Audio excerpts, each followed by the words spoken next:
Bonjour, un député républicain du Texas a intenté une action en justice devant un tribunal fédéral afin d'obtenir que Pence ait l'autorité exclusive pour décider quels votes du collège électoral seront pris en compte lors de la session conjointe du Congrès le 6 janvier. Le 27 décembre, le député Louis Gohmert du Texas a porté plainte contre le vice-président Mike Pence. L'ensemble des électeurs présidentiels républicains de l'Arizona, y compris Kelly Ward, sont co-plaignants dans cette affaire.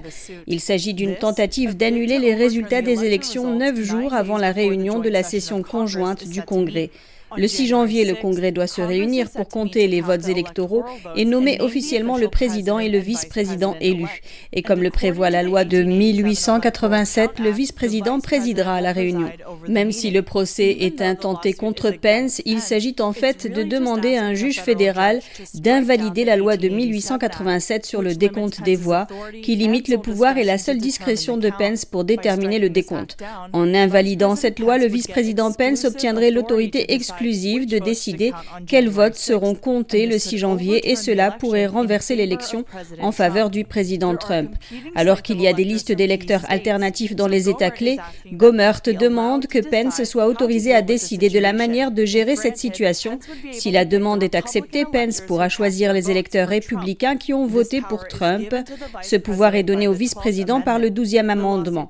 La plainte soutient que si Pence certifie les résultats du collège électoral pour assurer la victoire de Joe Biden, ce serait hors la loi en raison des nombreuses allégations de fraude et d'incohérence lors des élections de novembre.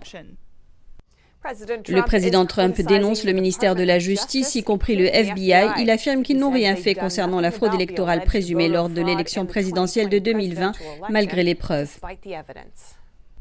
Le président Trump a déclaré dans un tweet samedi « Le département de la justice et le FBI n'ont rien fait contre la fraude électorale de l'élection présidentielle de 2020, la plus grande fraude de l'histoire de notre nation, malgré les preuves accablantes. » Il dit que l'histoire s'en souviendra. Cela fait suite à la démission de l'ancien procureur général William Barr le 23 décembre. Il avait déclaré la semaine dernière qu'il ne voyait pas de raison de nommer un procureur spécial pour enquêter sur les allégations de fraude.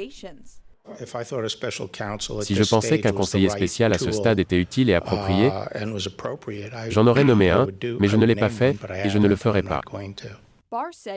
Barr a déclaré qu'il s'en tenait à sa déclaration de début décembre, je cite, « À ce jour, nous n'avons pas constaté de fraude d'une ampleur qui aurait pu affecter un résultat différent de l'élection. » L'équipe juridique de Trump a répondu en disant qu'à sa connaissance, aucun de leurs témoins n'a été interrogé par le département de la justice, qui n'a pas non plus vérifié les machines de vote. Par ailleurs, un lanceur d'alerte des services postaux a affirmé que le FBI était plus intéressé à l'intimider qu'à prendre en compte ses déclarations. Jesse Morgan a signé une déclaration sous serment affirmant qu'au moins 140 000 bulletins de vote ont illégalement traversé la frontière de l'État. Ce dernier a dit à Fox News que le FBI avait harcelé sa famille. Je leur ai tout raconté en me disant « Super, ça va nous faire avancer ». Au lieu de ça, ils ont voulu harceler ma famille et savoir comment je suis arrivé sur les écrans. Au lieu d'enquêter sur les bulletins de vote frauduleux, ils enquêtent pour savoir si le Parti républicain m'avait payé. Le président Trump a également indiqué dans son tweet qu'il sera présent à la marche de Washington le 6 janvier. Bien qu'il y ait eu 2 grandes marches dans la capitale depuis l'élection, c'est la première fois que le président en soutient une ouvertement et qu'il appelle à y participer. L'avocat du président Rudy Giuliani affirme qu'il est probable que le pays connaisse le début d'année le plus dramatique de son histoire. Il a notamment évoqué les procès liés aux élections. Dans un podcast personnel, Rudy Giuliani explique aux auditeurs qu'il y a un grand mouvement dans certains États pour décertifier les résultats des élections. Il cite la Géorgie, le Michigan, la Pennsylvanie et le Wisconsin. Il indique que l'Arizona a également une audition à ce sujet. Après Noël, ça va vraiment exploser. Parce que les preuves qui vous sont données par tous ces réseaux de télévision douteux, les journaux, les géants de la technologie et la direction du Parti démocrate sont fausses. Giuliani et l'équipe juridique de Trump incitent les législateurs des États à décertifier les résultats des élections et à certifier Trump comme le potentiel vainqueur. Selon lui, les chiffres sont faux et doivent donc être annulés. La décertification nécessiterait le soutien d'une poignée de démocrates dans la plupart des États clés, ce qui est considéré comme peu probable. Selon Giuliani, les irrégularités sont évidentes et combinées à de nombreuses allégations de fraude. Le vol de cette élection est l'un des crimes les plus graves jamais commis contre ce pays. La censure imposée à ce pays est encore plus grave. Giuliani a fait remarquer qu'il n'était pas autorisé sur les plateaux télé de ABC, NBC, CBS ou Fox News. Il a déclaré que tout cela sera révélé à l'Amérique en une seule fois et que les gens trouveront cela très choquant. Il dit qu'il faut s'attendre à un mois de janvier dramatique. Au moins 9 députés ou députés nouvellement élus ont promis de contester les votes électoraux le 6 janvier. Giuliani affirme que l'équipe juridique de Trump continuera à dénoncer les irrégularités électorales malgré la censure des médias. Il dit, je cite, « Cela va se poursuivre, peu importe ce que les médias douteux vous diront. C'est une affaire réelle. » Le président Trump appelle ses partisans à se joindre aux manifestations prévues à Washington le 6 janvier prochain. Promettant plus d'informations plus tard, il a tweeté, je cite, « Rendez-vous à Washington DC, le 6 janvier. Ne ratez pas ce rendez-vous. » Le rassemblement coïncide avec la session conjointe du Congrès pour le décompte des votes électoraux. Au moins 11 membres de la Chambre ou membres élus prévoient de s'opposer au vote. Aucun sénateur ne s'est encore engagé à s'y opposer, mais 5 se disent ouverts à cette idée, dont le sénateur élu Tommy Tuberville de l'Alabama. Les objections nécessitent le soutien d'au moins un membre de chaque chambre. L'organisateur du mouvement de protestation, Stop the Steal, Ali Alexander, dit qu'il s'attend à ce qu'1,5 million de personnes participent à la manifestation. Selon la procureure générale démocrate du Michigan, les avocats qui déposent des dossiers contestant les résultats des élections devraient faire l'objet de mesures disciplinaires. Elle prévoit de demander des sanctions. Dana Nessel dit que ces projets de sanctions incluent Sidney Powell. Elle veut cibler les avocats ayant des liens présumés ou confirmés avec la campagne du président Trump. Dans une interview sur CNN, elle a accusé ses avocats d'avoir violé les règles de déontologie de tous les États. Et elle demande que des mesures soient prises au sujet de leur agrément par la justice. Elle a également ajouté qu'elle demanderait le remboursement des frais de justice et des honoraires d'avocats, en plus des sanctions. Le président Trump a tweeté un lien vers un article sur Nessel, disant que c'est plutôt elle qui devrait être sanctionnée. Une plainte déposée dans le comté de Fulton demande qu'un examen criminalistique des bulletins de vote comptés le soir des élections soit mené par un organisme indépendant, pour déterminer si les bulletins sont vrais ou contrefaits.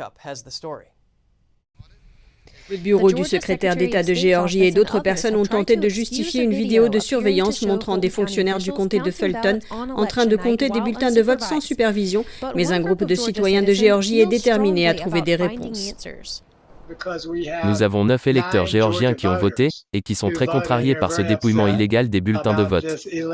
Ils ont donc assurément le statut d'électeurs ayant voté lors de l'élection. Cela ne fait aucun doute. Nous voulons donc contrôler les bulletins de vote. De cette façon, tout le monde saura avec certitude si certains bulletins, dans le comté de Fulton, sont frauduleux ou non. Ils demandent à la Cour supérieure de Fulton une injonction temporaire. Si elle est autorisée, le lot de bulletins qui a été compté sans surveillance sera examiné à l'aide d'une technologie créée par l'inventeur Jovan Pulitzer. Ces lignes sur ce bulletin suivent des normes. Bien avant qu'il ne soit entré dans un ordinateur pour devenir quelque chose de numérique, l'électeur exprime sa volonté. C'est pourquoi nous recherchons les anomalies. Mais ce n'est pas tout ce que nous recherchons. Tout d'abord, ce pli. Lorsque vous l'examinez, vous voyez le papier entier plié et vous voyez les détails des lignes brisées. Jovan Pulitzer, connu pour avoir créé une application de connexion par lecture de QR code, a changé son fusil d'épaule le soir des élections après avoir vu les pics de voix pour Biden et entendu les témoins parler d'une grande quantité de bulletins de vote non pliés. Il s'est mis en tête d'inventer une technologie capable d'évaluer l'authenticité des bulletins en utilisant une technique criminalistique. Eh bien, saviez-vous que sur le plan criminalistique, vous pouvez faire la différence entre le papier fabriqué aux États-Unis et celui fabriqué en Chine ? Il y a différentes compositions, différentes sortes d'encre, et même différentes qualités de fibres de papier. Et nos systèmes sont capables de tous les différencier, mais le principe est très simple. Quel que soit votre camp, on ne parle plus du président ou de parti. On parle uniquement de vous, en tant que citoyen. Votre vote sera-t-il pris en compte à l'avenir ? La vérification des plis fait partie de l'examen criminalistique. Pulitzer explique que la technique peut également détecter le type d'encre utilisé pour marquer les bulletins de vote. Tous sont des identifiants uniques, mais vous pouvez remarquer que dans celui qui a été rempli par une machine, la dynamique d'impression est complètement différente et ressort comme un pouce enflé. Voici un faux gribouillis fait par un ordinateur. Même s'il voulait essayer de créer de faux gribouillis avec un ordinateur, dans celui de droite, vous voyez encore les traces laissées par un simple mécanisme d'impression. Tout cela peut être facilement identifié. Il affirme qu'il travaille avec des avocats pour effectuer d'éventuels examens criminalistiques là où des bulletins de vote suspects et frauduleux ont été comptés, mais la première étape sera ici, en Géorgie. Nous espérons donc que cela soit réglé mardi ou mercredi, à moins d'être bloqué par le comté ou le tribunal. Selon Favorito, si le tribunal rejette l'affaire, il est prêt à la porter jusqu'à la plus haute juridiction. L'immunologue américain Anthony Fauci donne une estimation de la proportion de la population qui selon lui doit être vaccinée pour atteindre une immunité collective contre le virus du PCC. Je pense que nous devons rester humbles car personne ne le sait avec certitude. Je pense que 70 à 75% d'immunité collective pour le Covid-19 est une estimation raisonnable. En fait, la plupart de mes collègues épidémiologistes sont d'accord avec moi. L'immunité collective fait référence au moment où une population devient immunisée contre une maladie infectieuse. Les médecins affirment qu'elle peut être aidée par un vaccin mais qu'elle n'en dépend pas. La semaine dernière, le Dr Fauci a déclaré au New York Times que 90% des personnes doivent être vaccinées pour que l'immunité collective prenne effet. Mais les chiffres qu'il a donnés aux médias ne sont pas cohérents. Fauci dit qu'il base ses chiffres sur les données relatives aux épidémies de rougeole.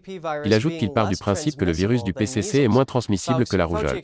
Fauci a expliqué que les chiffres qu'il avance sont, je cite, de simples estimations, mais il encourage le plus grand nombre à se faire vacciner.